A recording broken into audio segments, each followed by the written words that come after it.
Okay, so get ready for this one, folks. Communicating with the dead. Yeah. We're going deep with this two-part article from, you guessed it, The Spiritual Seek. Always pushing the boundaries. Right. It's called Communicating with the Dead, a dark practice with spiritual implications. Ooh, that's a catchy title. I know, right? Yeah. So we're diving into not just the how, like the actual methods people try to use, but also the why. The motivation behind it all. Why do we have this urge to reach out? Exactly. And of course, we'll look at the risks too, because the spiritual seek never shies away from that. They always bring up both sides. Always. But first, let's get some historical context here. This desire to talk to the dead, it's not new, right? No, not at all. The article actually highlights how this is woven into human history from the very beginning, way back. Think Neolithic graves. Oh, you mean the ones filled with all those, the pottery and tools and stuff? Like they're packing them a little care package for the afterlife. Exactly. It's fascinating how those ancient beliefs, echo even today. Right. And then you go to ancient Egypt. And their whole culture was basically built around death and the afterlife. I mean, mummification wasn't just about preservation. It was about enabling the soul to return.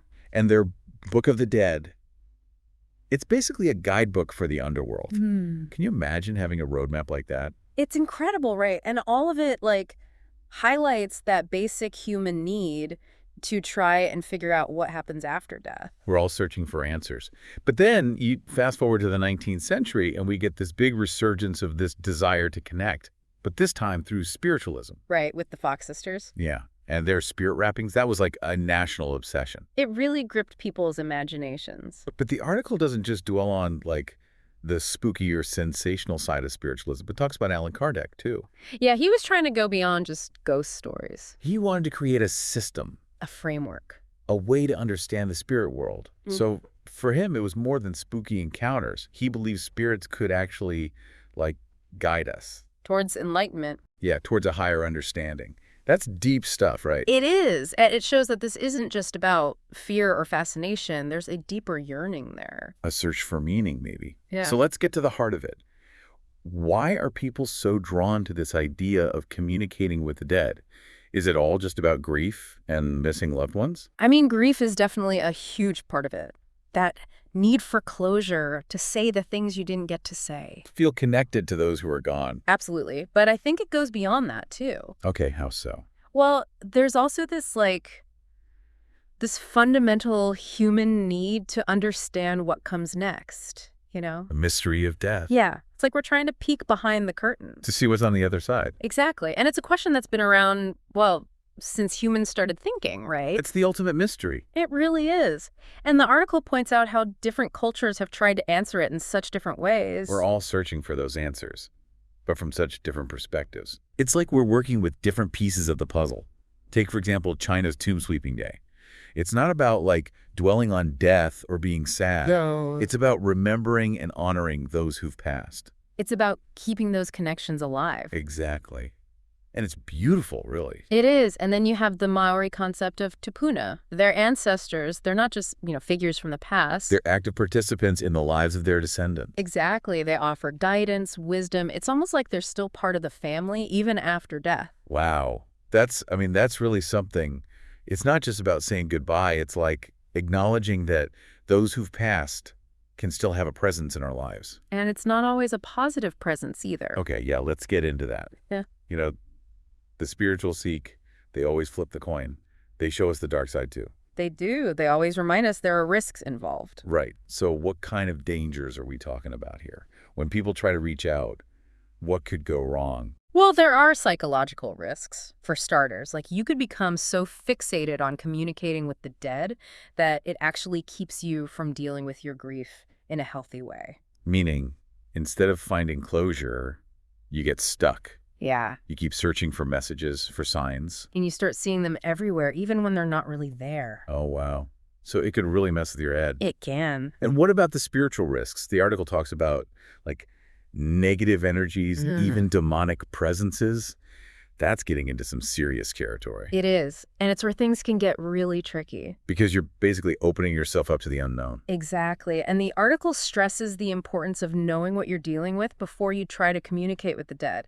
You don't just wander into a dark forest without a map or a compass. You could get lost. or worse. Right. So what are these negative energies, you might ask? Yeah, so I was about to ask that. Are we Uh, talking about like spooky vibes uh-huh. or something more concrete? Well, they can manifest in different ways. Some people experience psychological manipulation, like feeling pressured or controlled. Oh, so like feeling influenced by something outside yourself. Exactly. Others report physical disturbances, strange happenings, objects moving, and in some cases, even illness or bad luck. No. So it's not just about feeling creeped out. These energies could actually harm you. That's what some people believe. Okay, so that's definitely something to consider. And then there's the whole thing about entities pretending to be loved ones. That's just chilling. Right, because you're vulnerable when you're grieving. You want to believe it's your loved one you're talking to. You're desperate for that connection, Exactly. So you might be more susceptible to deception. to being misled. And the article emphasizes that not every spirit out there is friendly or trustworthy. Some might have their own agenda. So it's like a spiritual minefield out there. I mean, should we just avoid communicating with the dead altogether? Is that the safest route? Not necessarily. The article acknowledges that there can be real benefits to connecting with the deceased, to finding closure and healing, but it's about approaching it with caution and respect. And with discernment, like you have to be able to tell the difference between a genuine connection and something that's not what it seems. So it's not about saying never, but proceed with caution. Yeah. Yeah. And always remember, there are other ways to honor those we've lost, ways that don't involve direct communication. Right. You can keep their memory alive through stories or uphold their values. You can continue the work that was important to them. It's about integrating their essence into your life, even if they're not physically present. But let's be honest, the how is what really gets people hooked. What methods do people actually use to try to communicate with the dead? Well, that's where things get really interesting. And that's where we'll pick up in part 3 of this deep dive. We'll explore the methods, the rituals, the beliefs, the controversies, everything from ancient practices to modern techniques. Okay, so we've talked about the history, the why, the risks. Now let's get to the part everyone's waiting for. The how. The nitty-gritty. Exactly. Yeah. How do people actually try to talk to the dead? I mean, the spiritual seek really goes into detail here, right? Well, yeah, they explore all sorts of methods, from ancient rituals to modern techniques. It's a whole spectrum of beliefs and practices. So we touched on ancestor veneration and the Maori concept of tupuna in the last part. Right. But there's a whole world beyond that. What are some other ways people try to bridge that gap? Well, one of the most common and probably the most controversial is mediumship. Okay, so that's where a person, the medium, claims to be able to, like, channel spirits. Exactly. They act as a conduit, relaying messages back and forth between the living and the dead. I mean, it's intriguing, but I can also see why people are skeptical. Oh, absolutely. There have been tons of cases of fraudulent mediums, people taking advantage of those who are grieving. Exploiting their vulnerability. Right. But even if you set aside the question of authenticity, the whole concept of mediumship raises these fascinating questions about consciousness, about what we can and can't perceive. Like, what if there are layers of reality that we're normally blind to? Exactly. What if these mediums are somehow tapping into those layers? It's mind-blowing to think about. It really is, and it's a concept that pops up in cultures all over the world throughout history. Speaking of which, what about people who believe they communicate with loved ones through dreams? Ah, yes. Those dreams that feel so real, so vivid. Like you actually had a conversation. Exactly. And those experiences can be incredibly powerful, especially when you're grieving.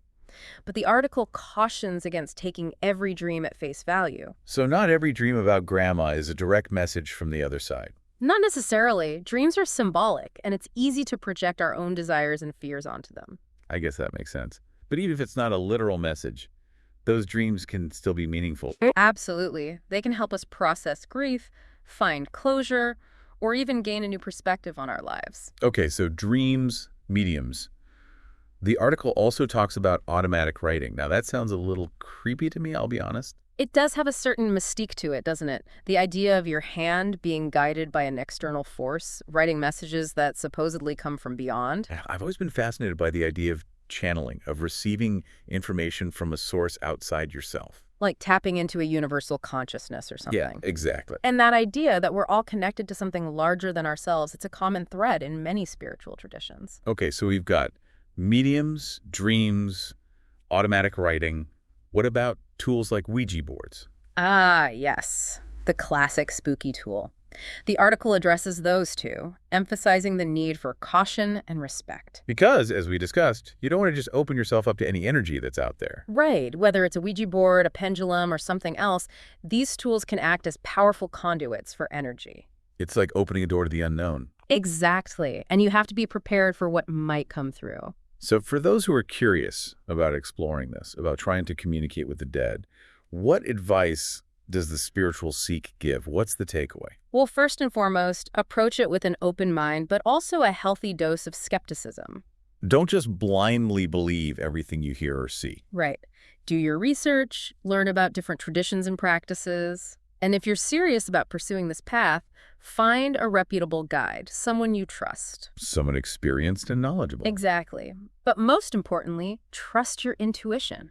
If something feels off, if it doesn't feel right, don't hesitate to walk away. To trust your gut. Absolutely. So it's like any journey into the unknown, you need to be prepared, both mentally and spiritually. And sometimes the most valuable lessons come from the journey itself, not necessarily from reaching a specific destination. I love that. So whether or not you believe in the possibility of talking to the dead, just exploring this topic, it makes you think. It really does. It forces you to confront your own beliefs about life, about death, about what might lie beyond. About the mysteries of the universe. It's a reminder that even in the face of the unknown, we humans, we have this deep desire to connect, to understand, to find meaning.